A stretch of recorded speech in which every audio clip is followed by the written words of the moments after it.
Someone once said that sometimes, to keep our loved ones close, we have to let go of some of our rights because relationships are not about profit and loss. Today I'm going to share a story with you that seems simple on the surface, but carries a powerful message. This is the story of an Indian man named Vinod, his wife, and their 4-year-old son. They were traveling by car to another city to attend a relative's daughter's birthday. They had bought a special gift with love and were taking it with them. As they drove along the highway, their car crossed a bridge over a river. Everything was calm, but suddenly their little son, Golu, shouted excitedly, "Papa, watermelon!" Vinod, surprised, asked, "Where is the watermelon?" Their eyes fell on a young girl standing by the roadside selling watermelons. Her face glistened with sweat under the scorching sun, yet she wore a gentle smile. Vinod pulled the car over, and his wife rolled down the window to ask, "Dear, how much for one watermelon?" The girl replied softly, 50 rupees, madam." Vinod's wife gave a slight smile and said, "Give it to us for 40, not asking for much." The girl's eyes showed hesitation, but she politely responded, "Madam, I can't sell it for less than 50 rupees." After some back and forth, the girl finally gave in and handed over a fresh watermelon to the car. Golu jumped with joy and peeked out of the window, exclaiming, "Sister, my name is Golu." The girl chuckled at his innocence. "Oh, you really are round and chubby, just like your name." Vinod's wife smiled and tried again. "Dear, can't you give it for 40 rupees for my son's sake?"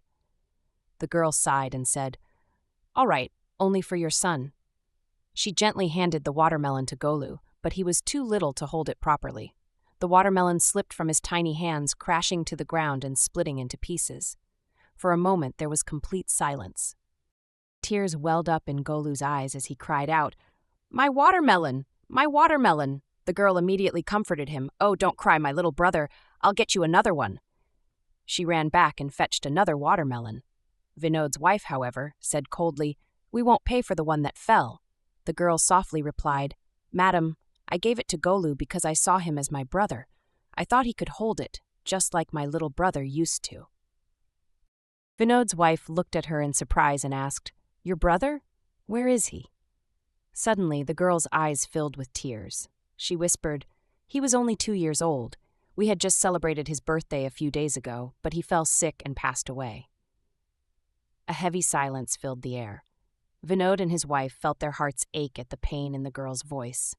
She had lost her brother, yet she was here, still smiling and helping others. The girl handed Golu the second watermelon and said warmly, "Please take care of it this time. I don't need any money for it. You called him your brother, and my mother always told me that in relationships we shouldn't count profit or loss." Vinod and his wife exchanged guilty glances. Just moments ago they had been haggling over 10 rupees, but this girl was teaching them the true meaning of relationships. Her words left them speechless. Vinod's wife hesitated for a moment, then slowly opened her purse.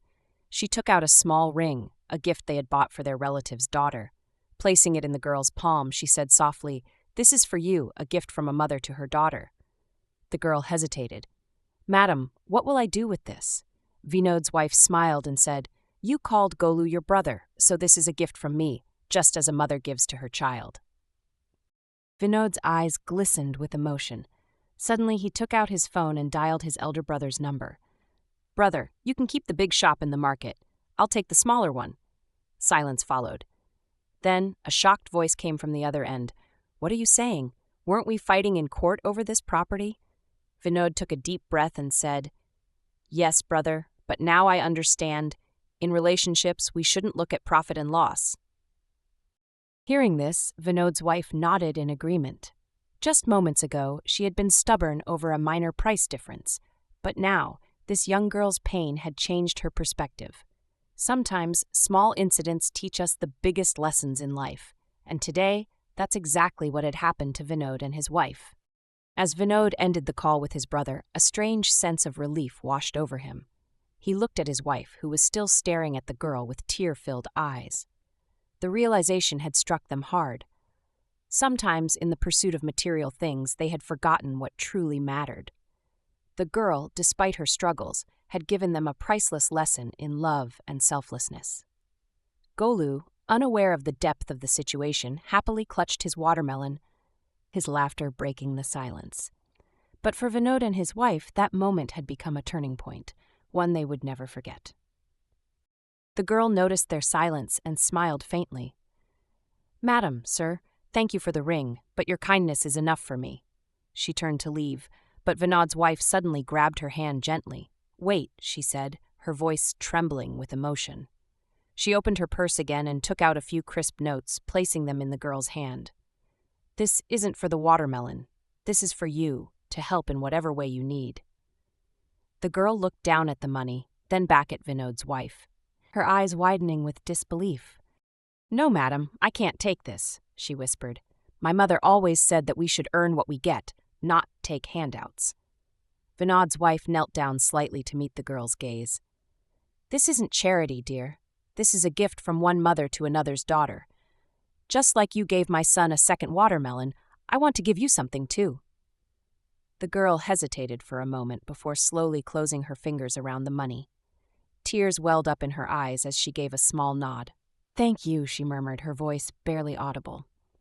As Vinod started the car again, his mind replayed everything that had happened. He couldn't shake off the girl's words. The weight of his past decisions suddenly felt heavier. He had spent years fighting over a piece of land, letting greed overpower love. But today, a simple roadside encounter had shattered that greed. His grip on the steering wheel tightened as he resolved to be a better man, a better brother. Sometimes children teach us lessons we never learn as adults, he thought to himself, glancing at Golu, who was humming a tune happily. The car moved forward, but their hearts remained behind, tied to that little girl's story. Vinod's wife turned to look out of the window one last time. The girl was still standing there, watching their car disappear into the distance. But there was something different about her now. Her smile was wider, her eyes brighter, as if she, too, had found something valuable in this exchange. Perhaps for the first time in a long time, she felt seen, understood, and cared for.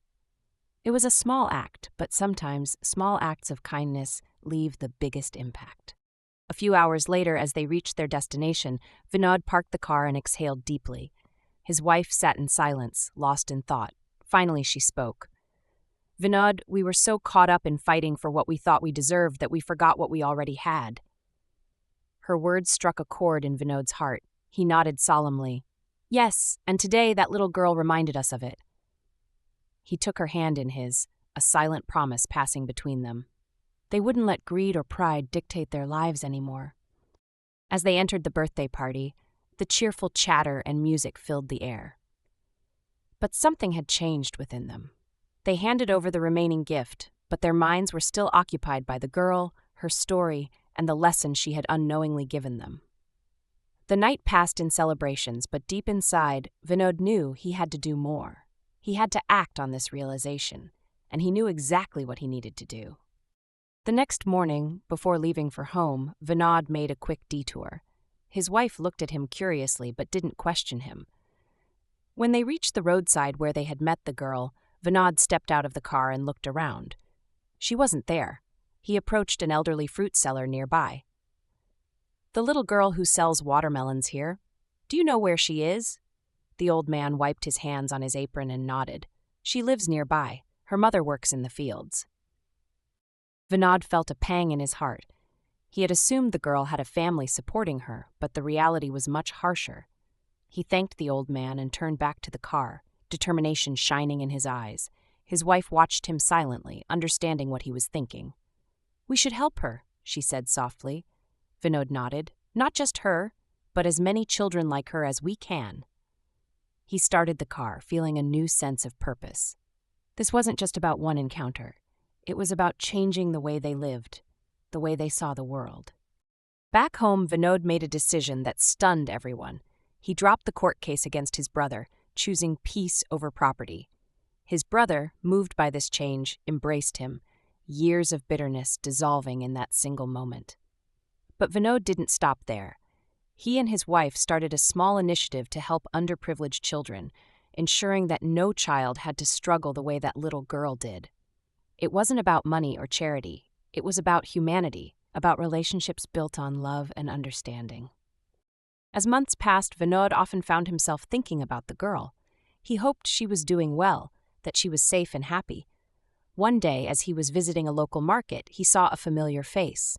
The girl. She was helping an older woman, likely her mother, carry a basket of fruit. When she noticed him, she smiled, a genuine, grateful smile. Vinod's heart swelled with warmth. He didn't need words. That smile was enough to know that kindness had made a difference, right? Even if it was just a small one. Because sometimes the smallest moments change the biggest parts of our lives. And sometimes a simple watermelon can teach us the true meaning of love, sacrifice, and what it really means to be family. I wanted to run, to escape the weight of grandmother's words, but something rooted me in place. My heart pounded like a drum in my chest, my hands cold and trembling. Grandmother's eyes held mine, filled with an unsettling calmness. "You must listen," she whispered, her voice carrying an authority that left no room for refusal. The girl who vanished, she never truly left. My throat went dry. "What do you mean?" I stammered. Grandmother's fingers traced the rim of her lamp, the dim glow flickering with the rhythm of her voice. "She lingers where her story was left unfinished." The air in the room grew thick, pressing against my lungs as though unseen hands were squeezing them. I wanted to look away, but grandmother's presence demanded my attention. "She waits," she continued, "for someone to uncover the truth." A chill ran down my spine. "How do you know all this?" I whispered. Grandmother gave a slow, knowing smile. "Because I was there," she said. "I saw her disappear, and I know the secret she left behind." My breath hitched. I had come here seeking comfort, yet I was slipping into something far deeper, something I couldn't escape. A sudden gust of wind howled through the tiny hut, making the lamp's flame shudder violently. The shadows on the walls twisted unnaturally, as if responding to some unseen force. Grandmother didn't flinch. "She was wronged," she continued, "and until justice is served, she cannot rest." My pulse quickened. What kind of justice? My voice was barely above a whisper. Grandmother leaned closer, her voice dropping to a hushed tone. "The kind that only the living can provide." A sudden knocking at the door made me jump. My mother clutched my arm tightly, her nails digging into my skin. For a moment, no one moved. The knocking grew louder, more insistent, as if the visitor knew we were inside, hesitating. My mother exchanged a fearful glance with grandmother, but she remained eerily composed. Slowly she got up, her frail fingers curling around the door handle. As she pulled it open, the lamp's flame extinguished in an instant, plunging the room into darkness. My heart slammed against my ribs. A cold breeze rushed inside, carrying the faint sound of whispering. I couldn't see who was there, but I felt something, a presence, unseen yet suffocating, watching us from the doorway. Grandmother's voice broke through the darkness. "You've waited long enough," she murmured. My breath caught in my throat. Was she speaking to someone or something? A flickering light returned as she relit the lamp, revealing an empty doorway. No one stood outside, yet the wooden floor bore the imprint of wet footprints leading inside. My mother gasped, pulling me back, but grandmother stepped forward. "Come," she whispered to the emptiness, her eyes filled with an eerie understanding. I wanted to scream, to run, but my body refused to move. Something unseen had entered the room, and it wasn't leaving. The shadows shifted, stretching unnaturally along the walls. My skin prickled as the whispering grew louder, words I couldn't understand yet felt deep in my bones. Grandmother turned to me, her expression unreadable. "You must listen to her," she said firmly. My knees buckled. "Her?" My voice barely escaped my throat. "The girl," grandmother said. "She has waited long enough." The whispers swirled around me, forming disjointed echoes, like a voice trapped between worlds. My breath came in ragged gasps. Was this real? Was I losing my mind? My mother clutched me tighter, but even she was trembling now. Then something changed. A sudden warmth spread through the room, melting away the icy fear that had gripped me. The whispers softened, turning almost sorrowful. Grandmother's eyes shimmered as she stepped forward, her fingers brushing the air as if touching something unseen. "She does not wish to harm you," she said. "She only seeks to be heard." My pulse steadied, but my mind still reeled. "What does she want?" I forced the words out. Grandmother's gaze locked onto mine. "She wants you to know her story," she said, "and she wants you to finish it." My stomach tightened. Grandmother gestured toward the old banyan tree outside. That is where it began, she said, and where it must end. My mother stiffened. You can't mean. Grandmother silenced her with a look. It is the only way. The whispers surged once more, the air thick with something unseen, something desperate. My feet felt heavy, yet they carried me toward the door as if drawn by an invisible force. My mind screamed for me to stop, but my heart told me I had to go. The night outside was waiting, the answers were waiting, and so was she. The banyan tree loomed before me, its twisted branches casting ghostly shadows in the moonlight. The air here was different, charged, expectant. My hands trembled as I reached out, pressing my palm against the tree's rough bark. The whispers grew louder, swirling around me like a restless wind. Then I heard it, a voice, clear and fragile, speaking directly to me. Help me. My breath hitched. The sorrow in that voice was unbearable. How? I whispered back. The wind howled, and suddenly the ground beneath me shuddered. A hidden truth was buried here, and I was about to unearth it. The earth cracked beneath my feet, revealing something half buried in the roots. My hands shook as I brushed away the dirt, my pulse hammering in my ears. A small wooden box lay beneath the surface, its edges worn with time. As I pried it open, the wind fell silent, as if the world itself was holding its breath. Inside, a single letter, its ink faded with age. My fingers trembled as I unfolded it, my eyes scanning the words. And then I understood. The girl's story. The injustice. The secret no one dared to speak, and now it was mine to tell.